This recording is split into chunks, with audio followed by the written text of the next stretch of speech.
So எங்கிட்ட இப்போ ஒரு normal desktop PC Dell brand model வந்து 7090 அப்படிங்கிற ஒரு மாடல் எங்கிட்ட இருக்குது.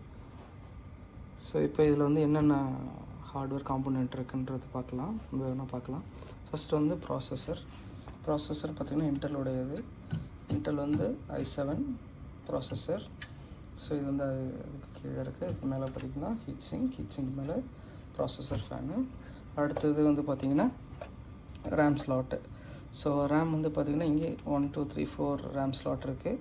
இப்போ எங்கிட்ட வந்து 4 8GB ரேம். ஸோ இப்போ ஒரு சிங்கிள் ஸ்லாட்டில் நான் 8GB ரேம் வந்து யூஸ் பண்ணியிருக்கேன்.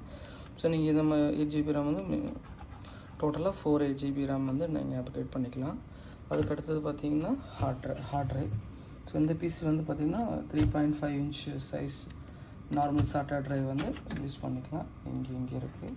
ப்ளஸ் வந்து பார்த்திங்கன்னா 2 அடிஷ்னலாக உங்களுக்கு 2.5 இன்ச் நார்மல் SATAவோ இல்லை SSDயோ இந்த 2 பேல யூஸ் பண்ணிக்கலாம். ப்ளஸ் வந்து பார்த்திங்கன்னா இப்போ இதில் வந்து PCI slots. So 4 PCI slots இருக்குது. So PCI slot 1 2 3. ஸோ அதே மாதிரி தான் இது எக்ஸ்டென்சிவ் 1 2 3 4 இது இருக்குது. இது வந்து மினி PCIe. இது வந்து PCI, ரெண்டுமே PCI. இது நார்மல் PCIe. ஸோ இது வந்து பார்த்திங்கன்னா இந்த ஓல்டு மெத்தட் மாடல். இது ரெண்டுமே பார்த்திங்கன்னா இந்த ரீசெண்ட் ஒன். ஸோ இப்போ இந்த PCI எதுக்கு யூஸ் ஆகும் பார்த்திங்கன்னா நார்மல் கிராஃபிக்ஸ் கார்டு இன்ஸ்டால் பண்ணிக்கலாம்.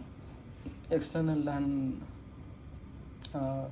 கார்டு PCI கார்டு யூஸ் பண்ணிக்கலாம். ஸோ ஏன்னா இந்த பிசியில் வந்து ஒரு இன்பில்ட்டு லேன் கார்டு தான் வரும்.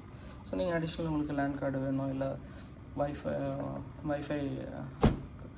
PCI கார்டு இருந்துச்சுன்னா கூட வைஃபை யூஸ் பண்ணிக்கலாம்.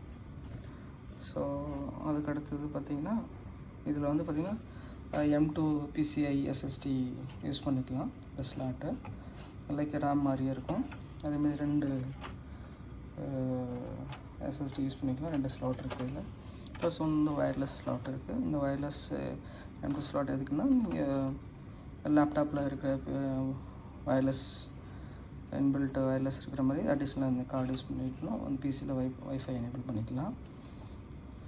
ப்ளஸ் வந்து எக்ஸாஸ்ட் ஃபேனு. இது வந்து உள்ளே இருக்கிற ஹீட்டை வந்து வெளியில் புஷ் பண்ணி விட்டுரும். ஸோ அடுத்து இன்னொரு முக்கியமான ஏரியா பார்த்திங்கன்னா இந்த இடம் வந்து பார்த்திங்கன்னா சிமாஸ் பேட்ரி அப்படின்வாங்க.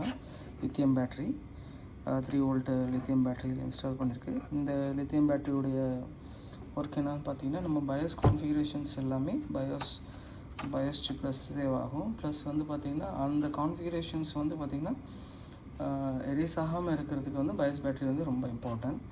ஏன்னா நம்ம கான்ஃபிகரேஷன் பிசியோடைய பூட்டிங் கான்ஃபிகரேஷன்ஸ்,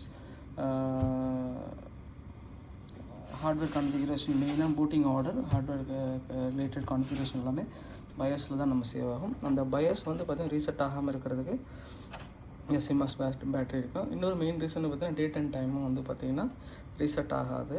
அப்போ டேட் அண்ட் டைம் வந்து நீங்கள் பிசி ஆஃப் பண்ணி ஆன் பண்ணும்போது என்ன ஆகுனா டேட் அண்ட் டைம் வந்து மாறிடும். ஸோ அதனால் பார்த்திங்கன்னா இந்த சிமாஸ் பேட்டரி வீக்காக இருக்கிறதுனால தான் அது வந்து டேட் அண்ட் டைம் வந்து சேஞ்ச் ஆகிட்டே இருக்கும் நீங்கள் பிசி ஆஃப் பண்ணி ஆன் பண்ணும்போது. ஸோ அதுக்கு என்ன பண்ணணும்னா இந்த லித்தியம் பேட்டரியை நீங்கள் ரீப்ளேஸ் பண்ணிவிட்டு புது பேட்டரி போட்டுவிட்டு நீங்கள் டேட் அண்ட் டைம் செட் பண்ணிங்கன்னா உங்களுக்கு டேட் அண்ட் டைம் ரீசெட் ஆகாது. ப்ளஸ் வந்து பயோஸ் வந்து பூட் ப்ரையாரிட்டியும் வந்து சேஞ்ச் ஆகாது. பயோஸ் கான்ஃபிகரேஷன் வந்து பார்த்திங்கன்னா வாலடைலாக இருக்கும். ஸோ இதுதான் ஒரு simple demo. Okay, thank you guys.